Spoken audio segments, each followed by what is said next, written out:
Chapter 1. Danger. That was the clear message that the bewitched spindle's cold, unforgiving metal gave me as it rolled between my fingers, the sharpened silver tip drawing my eyes repeatedly. It hummed with a secret enchantment that reeked of sinister magic.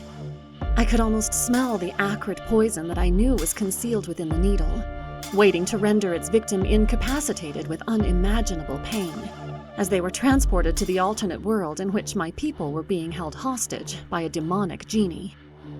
That journey was the fate that awaited me. Concealing the shaking that threatened to consume my body, that was caused by more than the turret's chilliness, I glanced up at Ursula. My fairy godmother smiled, a disturbing, foreboding expression that gave me no comfort.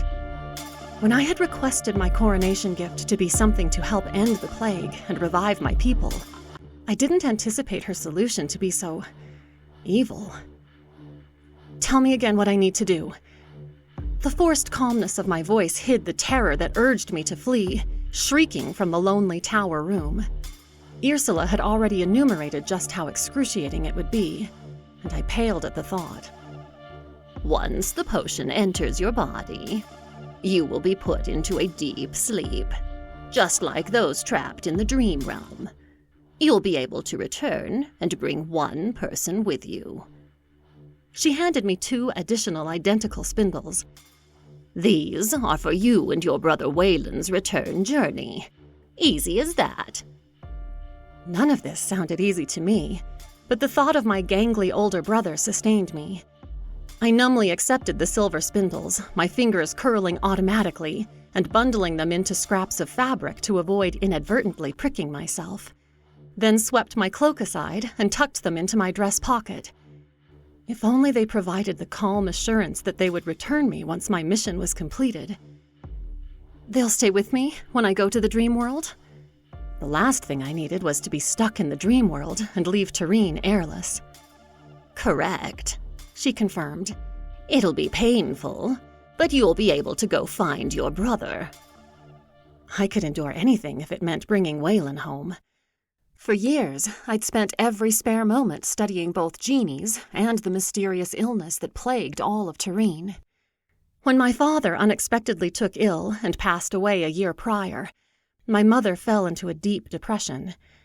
As consort, she had never intended to rule, and leadership should have passed to Waylon. But in his absence, I'd been forced to take on all the duties of the heir to the throne, negotiating treaties, holding court, settling domestic and international disputes, and balancing complicated budgets during the day, followed by the nights of rigorous study. My mother, regent ruler until my upcoming coronation, did the best she could, but she had barely stopped mourning Waylon when father died. Her grief often left her numb to the world, and I had to step in and do everything. I couldn't bring father back from the dead, but maybe, just maybe, I could rescue Waylon. Each breath weighed heavily in my chest. The fear of the unknown, coupled with the dread of impending pain, left me tense with apprehension, my knuckles white as they clutched at the spindle, whose surface gleamed wickedly. Other royalty had fairy godmothers who blessed them with beauty, quick wit, or the gift of discernment.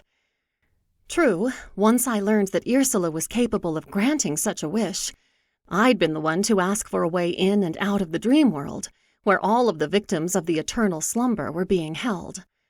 But I'd never know why Ursula's solution had been a poisoned spindle that acted as a gateway to a realm haunted by a dark force. Suddenly, the onerous responsibilities belonging to the heir to the throne didn't seem quite as daunting as I'd previously imagined. Would I always be burdened with more and more difficult tasks? Ursula's lip curled back, revealing 2 rows of jagged, yellowing teeth. I know you'll succeed. I met her eyes, chin lifted in feigned confidence. As do I. I had to succeed. The kingdom depended on it. For 5 long years, my subjects had been falling prey to the Eternal Slumber, minds trapped in an alternate realm, and for all 5 years, our best teams of scientists, physicians, and researchers had failed to discover the cure or source of the mysterious disease.